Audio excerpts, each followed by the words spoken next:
इससे पहले कि हम अभी शुरू करें, मैं एक चीज़ आपको बताना चाहता हूँ कि ये कोई आपको ये ना लगे कि आज हम उठे सुबह और बोला कि प्रेस कॉन्फ्रेंस करते हैं।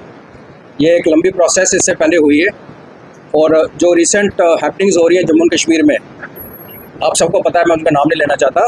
तो एक थॉट प्रोसेस आई कि जम्मू के साथ हो क्या रहा है, और लगभग 1 साल से काफ़ी संस्थाओं के साथ, इंटेलेक्चुअल्स के साथ, रिटायर्ड सीनियर ऑफिसर्स के साथ, स्टूडेंट कम्युनिटी के साथ, सबके साथ इंटरेक्शन हुआ और सब ने सर्वसम्मति से ये तय किया कि जम्मू को इसका हक मिलना चाहिए। और समय आ चुका है कि जम्मू अब किसी और का सेकंड फिडल, किसी दूसरे का 2 नंबर की सेकंड सिटीजनशिप के तरीके से नहीं रह सकता।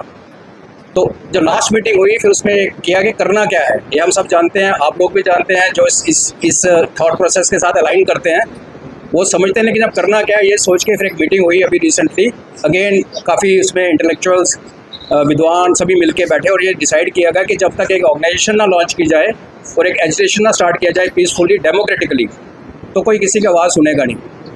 इसलिए हमने ये जम्मू पीपल्स स्टेट मूवमेंट, जिसका पीछे बैनर लगा है, इसका भी शुरुआत हुई और आज हमारी पहली प्रेस कॉन्फ्रेंस है। और जैसे मैंने कहा कि ये पहली कॉन्फ्रेंस तो है, जब प्रेस ब्रीफिंग तो है, लेकिन इसके पीछे ऑलमोस्ट 1-1.5 साल की मेहनत है।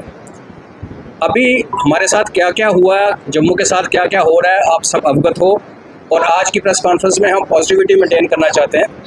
हम जिसको अपनी लैंग्वेज में कहते हैं कि रोना धोना नहीं करना चाहते। जो हो गया वो हो गया, अभी आगे करना क्या है उसके बारे में बात करेंगे। प्लस आप सब जानते हैं कि ये जो आज हम यहाँ बैठे हैं, मेरा नाम कर्नल अजय कुमार रैना है। मेरे को हमारे कोर ग्रुप ने सर्वसम्मति के साथ चेयरमैन चुना है। प्रोफेसर वरिंदर जी हैं, वरिंदर गुप्ता जी, आप अगेन सबको जानते हैं इनको, ये हमारे कन्वीनर हैं, रिस्पेक्टेड मार्गदर्शक हैं। अश्विन शर्मा जी हमारे मीडिया हैंडलर हैं, साथ में ट्रेजरर हैं। और बाकी कुछ सदस्य हैं जो कि आज किसी कारणवश यहाँ नहीं उपस्थित हो रखे।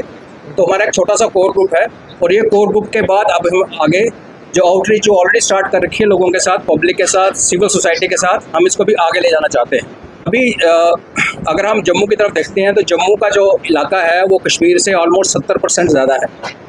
हमारी यहाँ की जो टैक्सेशन है वो आपको हैरानगी होगी कि डिफरेंट कैटेगरी में देखेंगे, कहीं 75%, कहीं 99 टाइम्स। अगर कश्मीर से 1 रुपया एक्साइज कलेक्शन का आ रहा है, 9 रुपये यहाँ पे पैदा करते हैं।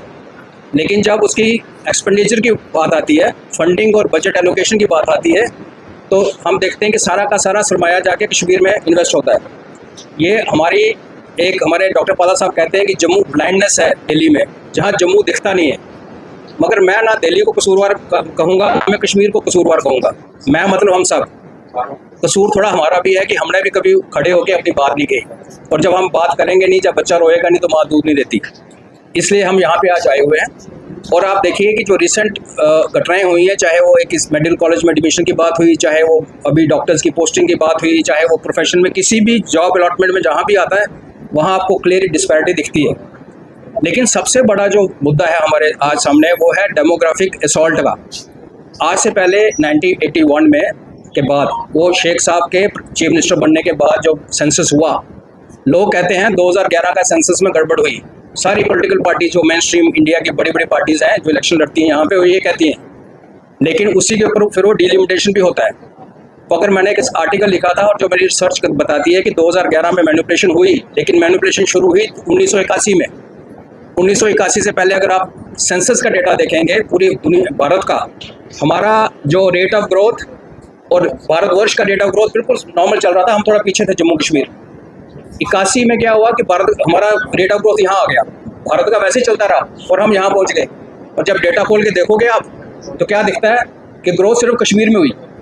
तो कश्मीर में बच्चा पैदा होने शुरू हो गए, हमारे यहाँ बच्चे पैदा होने बंद हो गए। तो 81 से मैनिपुलेशन शुरू हुई, फिर टेररिज्म चला, फिर सेंसस नहीं हुआ, फिर 2011 का हुआ। अब प्रॉब्लम क्या है, कुछ सेंसस से जो टेक्निकल प्रॉब्लम ये है कि उस सेंसस के अगर यकीन करेंगे तो हमें कभी भी इनफ एडुकेट पॉलिटिकल सीट्स यहाँ पे हमारी असेंबली में नहीं होंगी, हमें रिप्रेजेंटेशन नहीं मिलती, तो हमारी जड़ें वहाँ से काटी गई।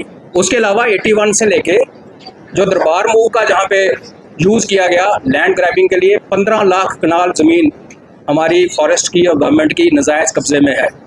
रोशनी एक्ट के साथ क्या हुआ, सुप्रीम कोर्ट ने क्या किया, उसके बाद स्टेट गवर्नमेंट ने जाके सुप्रीम कोर्ट में क्या बोला, वो सबको पता है। तो अगर ये हम आंख मूंद लेंगे तो बहुत जल्दी हमारी पूरी डेमोग्राफी बदलेगी। और मैं आपको एक चीज़ बताना चाहता हूँ कि भारतवर्ष जो कि secular, diverse, all inclusive state है उसका छोटा रूप जम्मू है। हमारे जम्मू में आपको पूरे भारतवर्ष की कौमें, कम्युनिटीज़, फेथ सब मिलेंगे। आप ज़रा पीर पंजाल क्रॉस करके जाइए, फिर देखिए कि सेकुलरिज्म क्या है और पॉपुलेशन डेमोग्राफी क्या है। एक और सीरियस बात आपको समझनी चाहिए कि आज तक जम्मू सिटी के ऊपर हमें लगा कि जम्मू सिटी को इनसर्कल किया जा रहा है। पिछले 5-6 सालों से अभी जो सेटलमेंट हो रही है वो दूर दराज के इलाके, पुंछ, राजौरी, डोडा, भद्रवाह, किश्तवाड़, उन इलाकों में लोग कश्मीर के आगे वहाँ बस रहे हैं। आने वाले 5 साल के बाद उनके पास जो आधार कार्ड होंगे, वोटर कार्ड होंगे, वो अपने आप को जम्मू के वासी डिक्लेयर करेंगे और फिर जो थोड़ी बहुत जो 2-4 पोस्टें हमें 100 में से मिलती हैं वो भी खा ली जाएंगी। तो ये डेमोग्राफिक असॉल्ट जो हमारे ऊपर हो रहा है ये बहुत ज़्यादा फोर्सफुल है और डेंजरस है।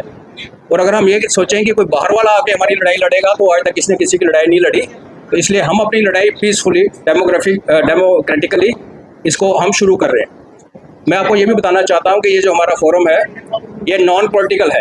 हमारा किसी पॉलिटिकल पार्टी से ना तो वास्ता है, ना हम चाहते हैं कि हमारे प्लेटफॉर्म के ऊपर कोई पॉलिटिशियन कल को आके यहाँ पे हमारा यूज़ करे, क्योंकि हमारा एक्सपीरियंस यहाँ दिखाता है, ये प्रोफेसर साहब तो इस सबको भुग चुके हैं कि यहाँ एजुकेशन अच्छे लॉन्च होते हैं और बाद में फिर वो कैसे हाईजैक हो जाते हैं। एक और चीज़, जितने कॉलेजेस, इंस्टीट्यूट्स, चाहे वो IIT है, एम्स है, IIM है, जो भी हमें मिला, मेडिकल कॉलेज, इंजीनियरिंग कॉलेज, उससे पहले अपना एग्रीकल्चर यूनिवर्सिटी, सबसे पहले कश्मीर में आई, फिर हम लोगों ने शोर मचाया, फिर यहाँ दिया गया। किसी ने एहसान नहीं किया हमारे ऊपर। मैं आपको एक और बड़ी इंटरेस्टिंग फैक्ट बताता हूँ। अगर आप, और ये बात गवर्नमेंट ऑफ जम्मू कश्मीर की गैजेट नोटिफिकेशन, मेरी मर्जी अपनी बात नहीं है, आप पिछले साल का गैजेट रिकॉर्ड खोलें, जितने colleges, professional colleges, under graduate colleges, universities Kashmir में हैं उतनी ही जम्मू में है। तो देखने में बड़ा अच्छा लगता है कि क्या बात, भेदभाव तो हो नहीं सकता, भेदभाव का है। तो भेदभाव ये है कि number of colleges, institution, university बराबर है, लेकिन नंबर ऑफ सीट्स कश्मीर में डबल है। तो अगर हमारे 50 बच्चों को यहाँ एडमिशन मिलती है तो कश्मीर में 100 बच्चे एब्जॉर्ब करने की कैपेसिटी है। उसका मतलब देखें क्या होता है। उसका मतलब ये है कि हमारे बच्चे पढ़ने के लिए फिर बाहर जाते हैं, बिकॉज यहाँ पे सीट्स पूरी नहीं पड़ती। जो बच्चा बाहर गया फिर वापस नहीं आता। ये बड़ा नेचुरल, चाहे वो US जाता है, चाहे वो बेंगलोर जाता है, फिर वो उस लाइफस्टाइल में वहीं पे उसकी जॉब शुरू हो जाती है, वहीं पे मर जाता है। कश्मीर वाले क्या है कि अपनी पूरे डेमोग्राफी को बचा के रखा, पूरे यंगस्टर्स को वो वहाँ पढ़ाते हैं और बाहर उनको भेजते हैं जो किसी निकम्मे हैं और जो आपको पता है उनकी करतूतें क्या है। कभी पाकिस्तान का मैच हुआ तो उसके बाद ये हो गया। तो हो क्या रहा, हमारा डेमोग्राफी पुश हो रहा है कि हमारी नेक्स्ट जनरेशन जम्मू से बाहर चंडीगढ़, दिल्ली, बेंगलोर या बाहर जाके काम कर रही है, वहीं बस रही है। गांधीनगर में सुबह वॉक करने जाएंगे तो पूरे घरों की लाइट्स बंद होती हैं, सिर्फ बुजुर्ग हैं, बच्चे हैं नहीं। तो ये बड़ा सोचा समझा एक असॉल्ट है हमारे ऊपर। लेकिन मैं आपको ये भी बताना चाहता हूँ कि जब हम ये एजिटेशन या ये कैंपेन लॉन्च कर रहे हैं, हम ये कह रहे हैं कि हमें कश्मीरियों से कोई नफरत कुछ नहीं है। देखिए, मैंने पहले कहा अगर जम्मू की आवाज़ नहीं सुनेगी तो जम्मू ने आवाज़ उठाई नहीं, कसूर कुछ अपना है। तो दूसरों पे उंगली लगाने से पहले ये 4-3 उंगलियां अपनी तरफ आती है। तो मैं इस तरीके से देखता हूँ कि हमारा अपना एक वीकनेस थी, हमारी लीडरशिप की यहाँ पे लैक था। जो लीडर्स बने उनके बारे में अगेन मैं कुछ नहीं कहना चाहता, बिकॉज एक नेगेटिविटी वाली प्रेस ब्रीफिंग नहीं करना चाहते हम, आप सब जानते हैं। अभी हम सिर्फ ये कह रहे हैं कश्मीर को जो करना है करो, उनको जो देना है दो, हमें कोई गरज नहीं है। आपने कश्मीर में सोने के बिस्किट बांटने हैं बांटो, लेकिन हमारी जान छोड़ो। जम्मू को अपनी फेट डिसाइड करने दो।